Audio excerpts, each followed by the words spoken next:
next time they go to Facebook, Nên là we tiếp theo họ đi lên can Facebook. we can show them product. Just like Facebook Pixel. That's Facebook That's Pixel. Facebook. Yeah.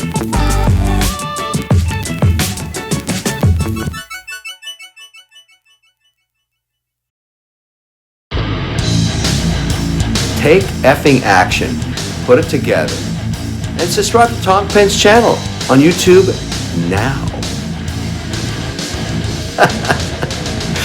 Yeah, I like it. It's crazy. For remarketing, right?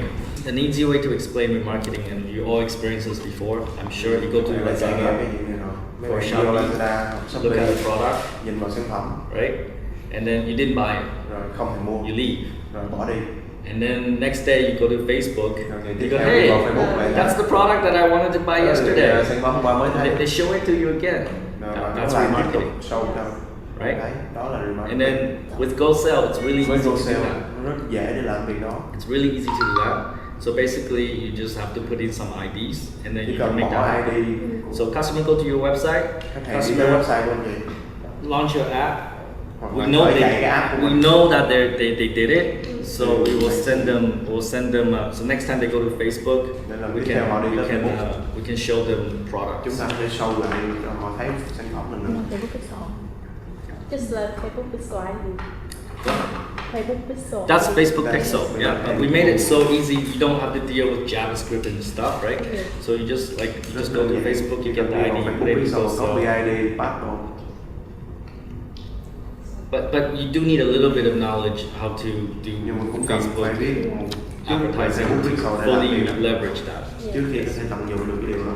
If they go to your website, so again, this is all about behavior, right? Because people only buy after they see your product 6, 7, 8, 9 times. Sản phẩm của bạn 6, 7, 8 lần. Very rarely they hiếm khi buy nào. your product, love at first sight. Nó hiếm khi nào họ mua sản phẩm này. They see the product first time, oh, I need to buy it. Vietnamese buyers are very cautious. They wanna research, they wanna read the reviews, they wanna compare prices, right? So it's very important that you show your product to the prospect. Nên rất quan trọng để Multiple mấy bạn times.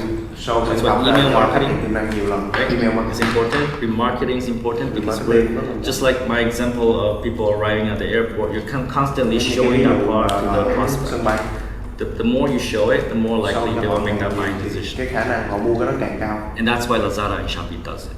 Đó là Right? cách That's mà why they do Lazada, it. Shopee đã làm.